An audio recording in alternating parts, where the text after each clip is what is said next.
freedom's the answer. What's the question? You're listening to Ernest Hancock.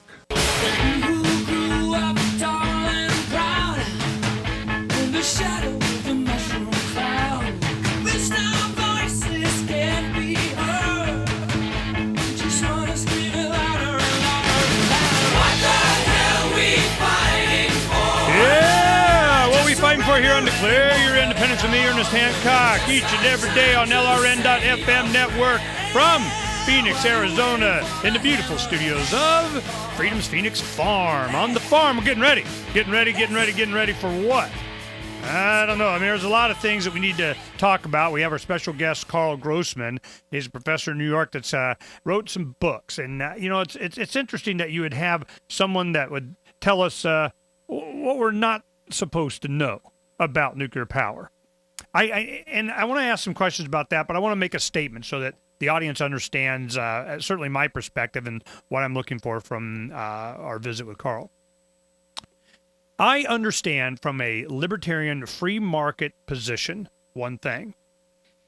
The free market does not exist if companies, individuals are not held to the same moral standard.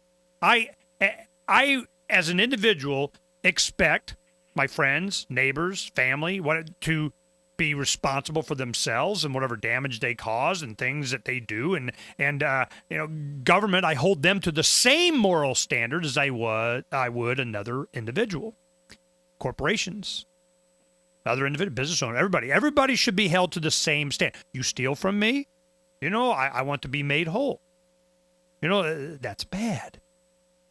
What happens is when you have a collectivized central plan for everybody is you justify something, whatever in your head, and usually it's done by a lobbyist and a congressman, and they say, you know what, we're going to have to, because it serves whatever interest that they have, we're going to give limits on liability. If you do this, then we are going to limit your exposure if something goes wrong. You won't be held responsible. By law, the people you damage, kill, maim, they are not able to seek reparations from you past a certain amount or if at all. We see this with the Gulf of Mexico and BP and so on. Oh, we got a fund. We're going to pay out some cash, and guess what? This is all you're going to get. So it's always twisted. If you were to have, truly in the private sector, something as powerful as a nuclear power station, who would insure it? If you were exposed to all the liability of something going wrong, well, your company's going out of business and your power station is done. That investment's gone. So you go and you get insurance. Well, who's going to insure something that they're not comfortable with? Well, they're not. They're in the business making money too. So you distort the free market when you have all these dictates of the monopoly on force, the government with a big giant gun saying, let me tell you how it's going to work. That's what's going on.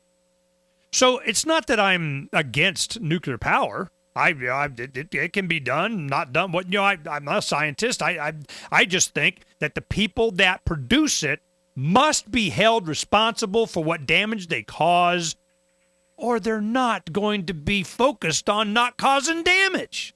I agree. So this is so simple. I agree. I mean, if I trip, on the sidewalk in my little village, I could sue the village. I mean, this is basic tort law. It's basic jurisprudence.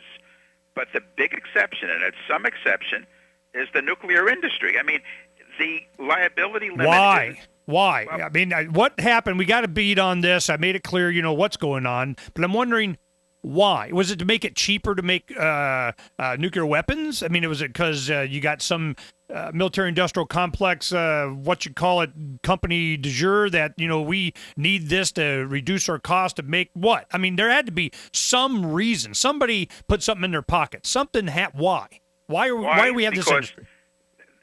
This establishment, this vested interest that was created by the government during the war, which just hung on. I mean, those folks didn't want to go back teaching physics at the University of Tennessee. They didn't want, they wanted to stick there was all these people employed at Los Alamos, at Argonne, at Oak Ridge, at these big secret labs that was set up.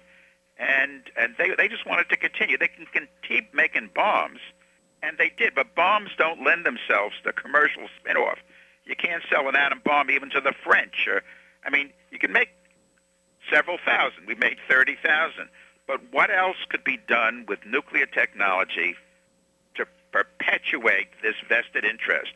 And again, they tried these pretty nutty schemes, Panatomic Canal. They had plans to blow up parts of up in Alaska was where they were really focusing on this, parts of the Earth, and create a harbor with nuclear devices. Yeah, but it would be some radioactive harbor. So finally what they settled on is well, let's push nuclear power plants. But as I say, the utilities wouldn't touch it.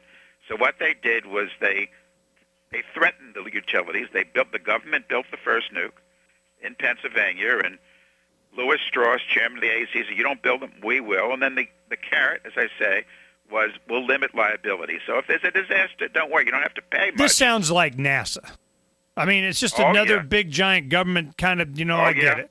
So but the one other thing I want to get to before I lose track of it is the political spectrum.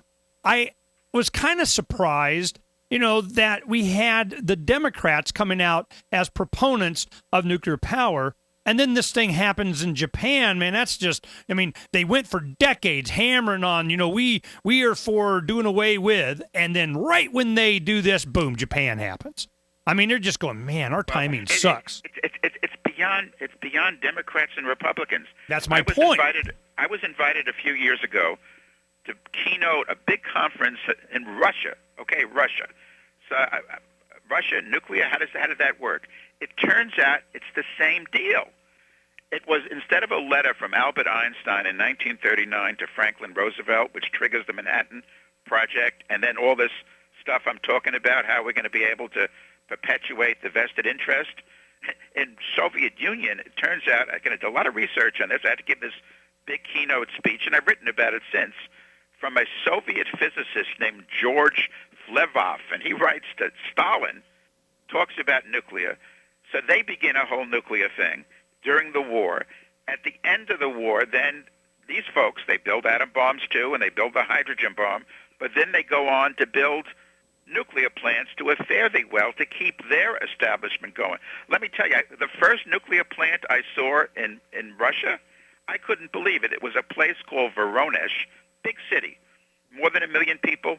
It's built right in the middle of the city, and there are these pipes going from the nuclear plant with steam from the nuclear plant to these like Stalin-era apartment complexes providing radiation-tinged steam.